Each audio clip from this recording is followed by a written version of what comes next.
ایک انسان پر سب سے پہلا واجب کیا ہوتا ہے اللہ رب العالمین کے تئیں؟ سارے انسانوں پر اللہ تبارک و تعالیٰ کی جانب سے سب سے بڑا واجب،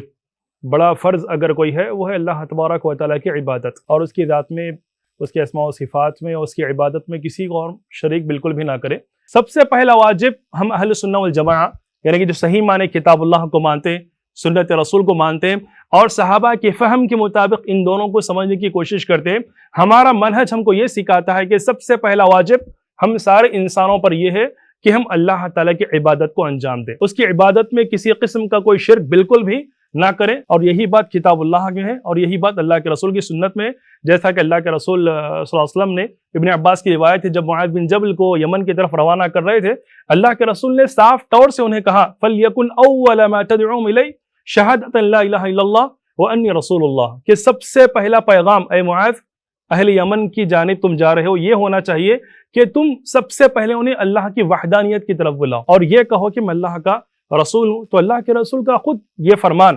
یہ حکم ہمیں سبق دے رہا ہے کہ بندوں پر سب سے پہلا واجب اللہ کی عبادت ہے، اللہ تعالیٰ کی توحید ہے، اور توحید ہی سب سے پہلا وہ واجب ہے جس کے ذریعے بندہ اسلام میں داخل ہوتا ہے، اور اگر یہی آخری واجب بندہ اگر دنیا سے جاتے ہوئے انجام دیتا ہے تو اللہ کے رسول نے فرمایا من کان آخر کلامہ لا الہ الا اللہ دخل الجنہ، جس کا آخری کلمہ لا الہ الا اللہ ہوگا وہ جنت میں داخل ہو جائے گا۔ جی ہاں، یہ وہی مرسی ٹی وی ہے